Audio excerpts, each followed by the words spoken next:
Hello po mga ka-idol. So, ito po yung trabaho natin dito sa New Zealand, no? So, nagsispray tayo ng mangga. Mangga. Kita mo to yung vacuum. Yung dala-dala ko. Vacuum to mga ka-idol. Yung di-chargeable mga ka-idol, no? Yung vacuum, no? So, cleaner po tayo dito sa New Zealand. So, ito yung trabaho natin araw-araw. Maglinis ng gymnastic.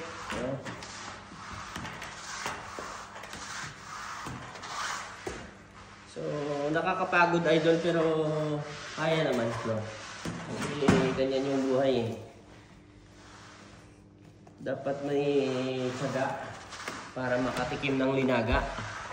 At saka laban ng mga ka-idol para makamit natin yung mga kailangan natin sa buhay, no?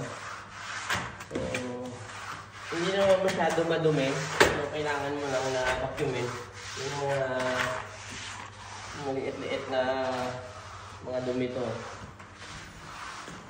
So, hindi mo alam, akala mo yung dala ko nito pang spray ng mangga.